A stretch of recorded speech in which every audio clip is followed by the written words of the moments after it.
Welcome to another episode of Team Anywhere, where CEOs, leaders, and experts at building teams, companies, organizations, and amazing cultures share how to lead from anywhere in the world. I'm your co-host on the East Coast, Ginny Bianco Mathis. And I'm your co-host on the West Coast, Mitch Simon.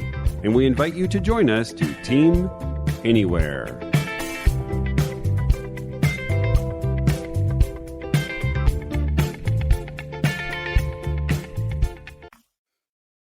Hello and welcome to another episode of Team Anywhere. I'm your co-host on the West Coast, Mitch Simon, and on the East Coast, we have our fabulous, magnanimous co-host, Dr. Virginia Bianco Mathis. And how are you doing today, Ginny? It keeps getting more and more dramatic. I love it. Thank you. It is a dramatic day here in Southern California, as it always is. Why don't you go ahead, Ginny, and introduce us to our guest? Oh, I would love to. Our guest is Erica Reed. And Erica teaches at universities in the Maryland and Washington, D.C. area and is founder of ENR Training and Consulting. She brings 25 years of experience to help organizations build creative work environments where people don't dread the start of each workday. She's a workplace wellness expert, psychotherapist, emotional intelligence trainer, and has a specialty, which we're going to explore a little today, trauma-informed leadership. Welcome, Erica. Thank you so much. I'm really excited to be here. Great. Well, we're going to start with sometimes a hard question, sometimes an easy question. What surprised you over the last 2 years? Wow, that's a hard and easy question. I think one of the things that surprised me the most, especially given the context of everything that we've been through in this world, in this country, as an organization, as a community, just everything, is how well and not so well people respond to change and the expectations that come along with that. For some reason, I am hearing too many leaders, too many people managers have this expectation of people will just go with the flow, just adapt. We have literally changed everything. And it feels like every 5 minutes we've been changing. Just when we get settled, we're changing again. And, at the time of our conversation here, there's still more changes yet to come. If we can help people to navigate change more effectively, if we can help people, managers, and leaders understand the stress, the anxiety, the triggering that takes place when people are going through change, I think we would be a lot better off. For sure. And it seems to have caused, at least I have seen two things. On the one hand, because people have experienced all that change, they said, okay, if I do have to now live this way, what is really important to me? That might be the steady thing in the storm, and see how that plays itself out. Well, thank you. And indeed, we all are moving through that. So I'd like to jump to your specialty, which in a way fits this constant change, this trauma-informed leadership. Could you first define what you mean by trauma and give us an example of what trauma-informed leadership is about and how all of this might manifest itself in the workplace? Sure. I'm actually glad that we're starting with this question because I think there's so much misunderstanding when it comes to what trauma is. So I like to help people understand trauma based on the definition of 3 E's. And it's actually SAMHSA's definition, Substance Abuse Mental Health Agency for the United States. And it's basically the first E is an event. We all go through stuff, right? And you and I could have grown up in the same household. You and I could work for the same organization. You and I could live in the same city. But when we experience this same event, that doesn't mean that we are going to, number 2, experience it the same way. So then the third E is the effect. So when we take a look at a group of people sitting in a conference room and they're all listening to the same protocol changes or procedure changes that are being announced in that time, we all are in the same event. But based upon our unique lived experiences, based upon what we bring into that space, we're going to experience that change notification in a very different way. And even with that being said, some of us are going to go into the bathroom, freak out, cry, and need to leave right away because the effect has created so much angst within us. Whereas others is like, oh, right, yes, I cannot wait. This is going to be awesome. And I think if leaders can understand through that trauma-informed lens, those 3 E's are going to shape and shift the way people respond in the workplace. Definitely. And I love the example, of the person running into the bathroom. That's probably one of the more mild trauma things. Others might pick up a steel pipe and start hitting people. I have been in that situation, by the way, working with a construction firm. So why do people react that way? What's that trauma thing all about? Yeah, the thing about trauma is it changes us from the inside out, right? We don't walk around with name tags on and say, hi, I'm Erica and I've experienced trauma. It's very much an internal process. Literally, our brain gets rewired based upon unique lived experiences. So, if you imagine you were in a car accident and it was at the corner of 9th and V Street. And at that corner was a really bad experience for you. This event happened, you had a lot of injuries, and it's caused you not to be able to work. It's caused financial trauma for you because now you can't pay the bills. It's caused all of these challenges. What do you think is going to happen the next time you get to 9th and V Street? Your brain is going to remember. It's going to have an automatic response because it's now been rewired because of that experience. And that's not to say that it stays that way. Our brains are amazing. It's neuroplasticity. It can change. And if we can help people, managers, understand that when you create a safe environment, you actually create healing for employees as well. Yeah, I know that you had mentioned some things also. You can have these traumas like the one you explained where you're in an accident, or there are trauma that a leader can cause by making you feel rejected or abandoned or criticized or unsupported. Yes. And those happen every day, unfortunately. Yes. I actually am working with a client right now, and she's a leader. She's a people manager. So we're doing leadership development coaching. But a part of that is understanding your own stuff, understanding what you bring to your role as a leader. And she's having a lot of challenges in receiving the feedback that she's getting from her boss, from her manager. And what we're uncovering is understanding a little bit about how her childhood experiences of feeling less than, being constantly criticized, being made to feel not good enough, and even some physical and sexual trauma as well. All of that is showing up each time her manager negates her perspective, throws her under the bus, so to speak, doesn't allow her to have a voice, and undermines her with her own employees. Like the boss will say, I want you to do this in the heat of the moment. She then goes and tells her staff, this is what we're going to do.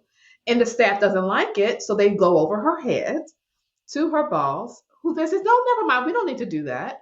It's like, what? Yes. So all of these things are coming up for my client in trying to navigate her trauma and how the way her manager is responding to her is constantly triggering her. You are a psychotherapist. I am. And I'm not. And most of the leaders out there are not psychotherapists. And so they, those people who don't have the benefit of that understanding, and then they're leading people, the people that they lead also don't have that understanding of their own trauma. What is a manager to do? I love this question, and I eagerly embrace this question because, I encourage people to stay in their lane, right? I have the training to be a psychotherapist, and I'm not trying to turn other people into therapists, right? I want to help you be effective leaders of people. And you don't have to be trained and go to school and get all the lovely training that we have to do that. But you can have empathy. You can have compassion. You can be mindful and intentional about the way that you respond to people. You can have an understanding, and this is one of the core concepts of trauma-informed leadership, of shifting your mindset instead of a person from the mindset of what's wrong with you. Yes. Instead, like, what's happened to you? I can't even say what's wrong with you without sounding judgmental. Oh, yes, yes. But what's happened to you? You know, you can't see me, but I'm leaning in, because what it does is it changes your whole posture. Yes. Now I want to listen. Now I want to support. Now I want to understand. So when we shift from what's wrong with you to what's happened to you, now we are, showing up as a trauma-informed leader without the benefit of the psychotherapy practice. I love that, the trauma-informed leader. And you mentioned a few skills and actions that a leader, the empathy, asking, gee, what's happening here? I see you look uncomfortable, or see you burst into tears, or you're sitting there, with your arms crossed. So how does this play out in this new hybrid or virtual environment? I think that asking that question actually is number one, right? It's acknowledging that things are different. Everyone has changed. Expectations have, shifted. So being intentional is really key, acknowledging that the environment, the expectations are not as they used to be. So how about you check in with folks? Be intentional about checking it. I know you have a busy schedule. I know you have to make sure X, Y, and Z gets done by tomorrow, but it's okay to say, hey, how are things going? Is there anything I can support you with? Especially since you're not literally seeing people every day. If that means that you make a note on your calendar, if you send yourself a reminder, love it, just to say, hey, what's going on? How are things going on a scale? I love scales. Scales put things in a very concrete term here. On a scale of 1 to 5 or 1 to 10, how comfortable do you feel with what's on your plate right now? That's good. Do you feel overworked? Do you feel overwhelmed? Does it feel manageable? And what it does is it gives them that opportunity to pause and reflect, and then communicate what's going on with you, the leader. And now y'all can work together on whatever that response was. Yes, the asking of questions and creating a conversational tone where you are creating moments of reflection. Hey, it's okay to answer that question. It's okay to share that, but you just said it's scaring the hell out of me for this reason or that reason. You actually had this on one of your blogs or website that 60% of absences off the work is from psychological problems. And, 51 folks are not engaged. 75% say that there seems to be more stress than a generation ago. 60% are psychological. Just think about when you're stressed. Like, we all get stressed, right? Yeah. And I like to put stress and trauma somewhat on a continuum to help normalize it to a certain extent, because we can go stress, and then we can go up to toxic stress, which is, ongoing stress. And then we can go to trauma. So I think when we put it on that continuum, it makes it more understandable, because we can all relate to experiencing stress. So if you have experienced stress, we know how we respond. We know that our brain gets a little fuzzy. We know we have a harder time concentrating. We know that we're sitting there listening to them talk, but our brain is saying, whoa, whoa, whoa, whoa. We're hearing like that Charlie Brown teacher going on, right? Yeah. But we're not able to clearly be engaged and focused.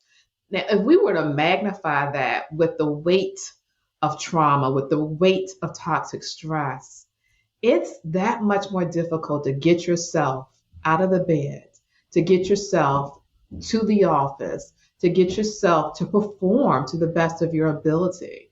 And it becomes easier just to say, you know what, I can't today, literally or mentally, and you check out or call in.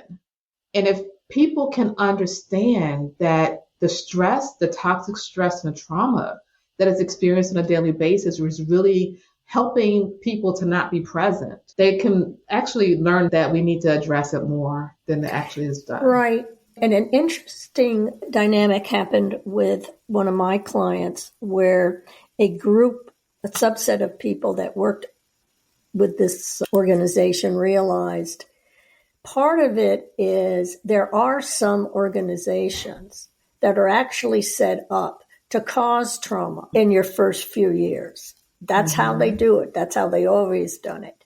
And people now are becoming more aware about this, maybe because they're reading more or because they're going virtual and there's more of these self-help things that they can join.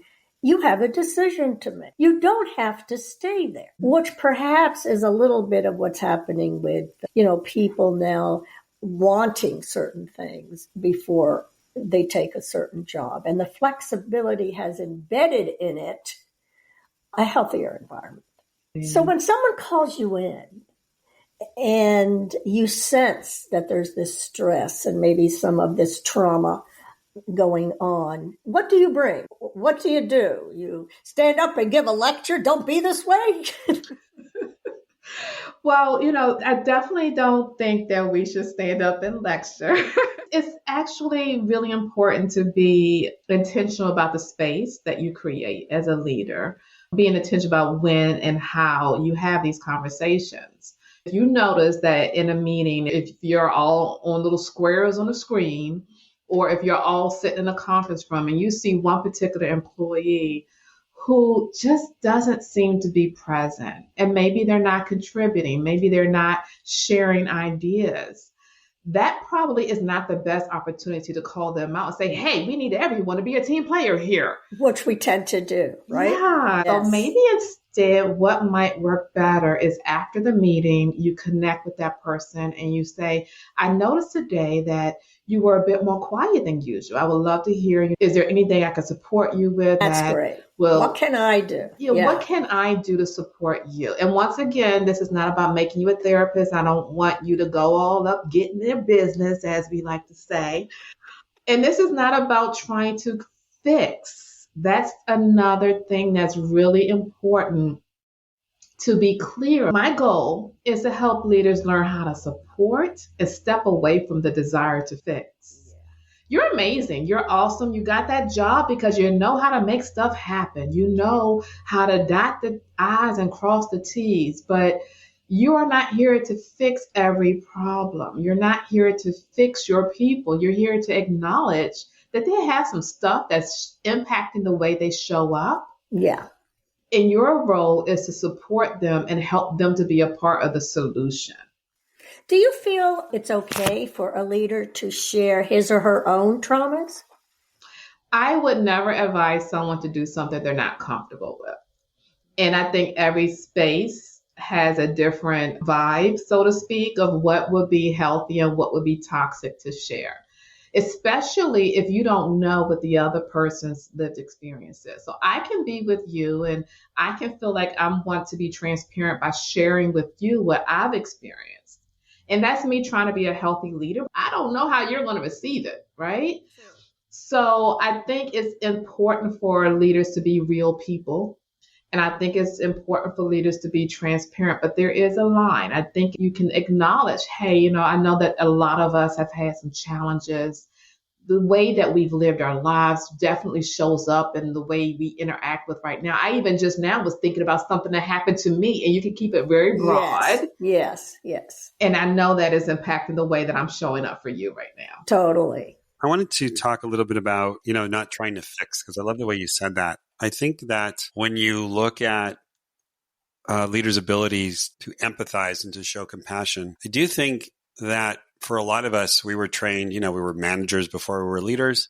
Managers fix things, solve problems. Empathy and compassion is not about fixing. And so I just wanted you to talk a little bit more about that, because if I've got my manager hat on and I just need to fix stuff, and if I'm already knowing that asking you how you're feeling or asking you what's working or not working, and I don't know what to do with that information, I might not even ask in the first place. So I want to see if you can address that and give some, advice or empathy to our listeners on how to even frame this whole theme around being an empathetic and compassionate leader who, quote unquote, doesn't have the answers as if there should be answers. I love that because it acknowledges, where we are as far as our strengths and where we are as far as this is just not where I excel. If a leader were to say to their staff member, their team member, hey, what's going on? I can see there's something happening. And then woof, all this stuff comes at you and you don't know what to do with it. The thing that I would encourage you most to focus on is the connection. Your role is not to fix the things that they just shared with you that may be going on in their life. It's to connect with them as a person. Acknowledge the feeling. Hey, wow, I had no idea that was going on. I can definitely hear how that is hard. I can see how that's impacting the way that you're feeling. This makes much more sense to me now in the way that you're showing up. So you're connecting with their emotion, you're normalizing their experience, and then you're asking them, because we are still in the workplace, right? How are we shifting this back to work? Given everything that you've shared with me, what do you think would be helpful for me to support you with the things that you have on your plate here at work?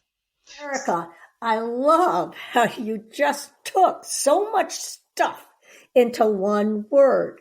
Concentrate on the connection. My God, if you just do that, all that other stuff falls away. Oh, what am I going to say next? The connection, and then you just ease it to, so what can I do to support? So what is that connection between working with people who are either in stress or toxic stress or trauma and connection? How does connection support people in the states of stress to trauma? Well, once again, we talked about how our brain is wired, right? But we as human beings, we are made to have healthy relationships. And just when you are in a space where you feel supported, where you feel validated, where you're not made to feel less than or made to feel judged for your lived experiences, then you're able to get grounded and emotionally regulate. So if I am with someone and I'm feeling more and more connected, that enables me to manage myself better.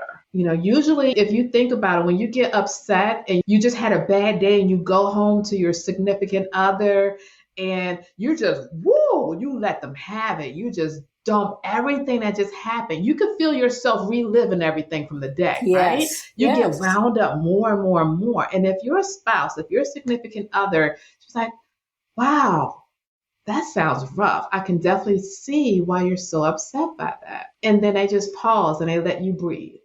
What happens to you? What happens to you? You feel like, oh, okay, that was good. I'm glad I got that out. Or do you feel like this person doesn't understand me? So it's really about, now I have a space. It's a safe space for me just to be me. Right. So the others, let's say it's a team at work, are also seeing you as a leader react in that kind of way. Yes. And so you're role modeling. This is how we deal with difficult situations, feelings, ideas.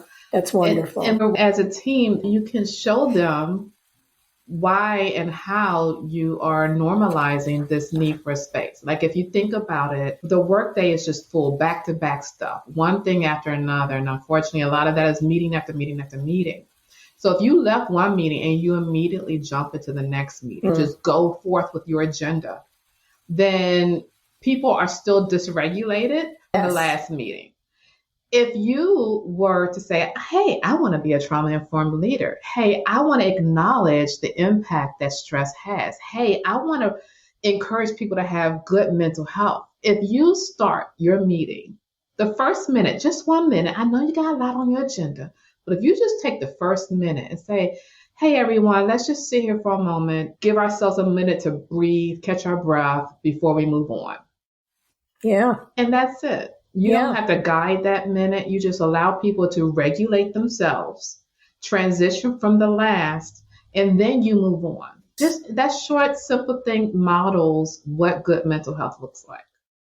That's fabulous. Well, we would have to be on for another hour if I were to explore some of the other things. I am going to ask you one last in there. What is one of the elements of emotional intelligence that you feel leaders and teams today really need to pay attention to? Self-awareness. I mean, that's number one. You cannot do anything if you're walking around in the dark. You have to turn the light on. You have to be able to see what's going on internally. I love it. Even if it is like difficult conversations, if you know you have a difficult conversation coming up, 60% of us get higher levels of stress and anxiety. Absolutely. So if you walk into that space of that difficult conversation with your heightened stress, with your heightened anxiety, and now you're going to talk to somebody, they're feeling that, you're feeling that. So self-awareness. What am I thinking? What is the narrative I am saying to myself about what this conversation is going to look like? How is it going to flow? And with the other person? What am I anxious about? Yeah. What have I already told myself to be true?